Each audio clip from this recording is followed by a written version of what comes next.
Il y a un truc, complètement. Il y a, Simon Sinek, du coup, on en a beaucoup parlé, qui a dit récemment dans une interview, qu'à force de mettre l'accent sur obtenir des résultats idéaux, on Mmh. réduit, l'importance du développement de compétences et que du coup, on est dans une société qui met énormément, le stress le, sur les résultats directs plutôt que sur le développement de compétences.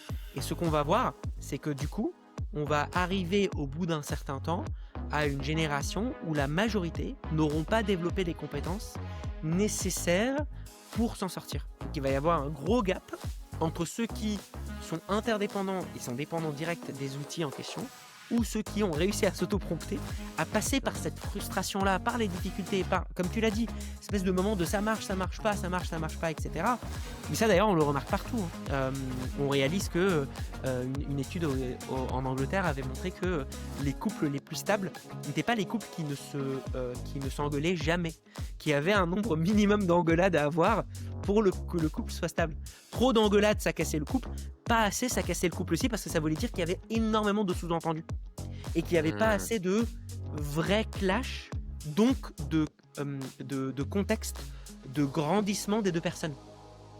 Or, un conflit, c'est ça. C'est à un moment donné, il y a un clash de putain, moi, ça va vraiment re-questionner ma manière de voir les choses, toi aussi, et on grandit ensemble, donc on construit quelque chose ensemble.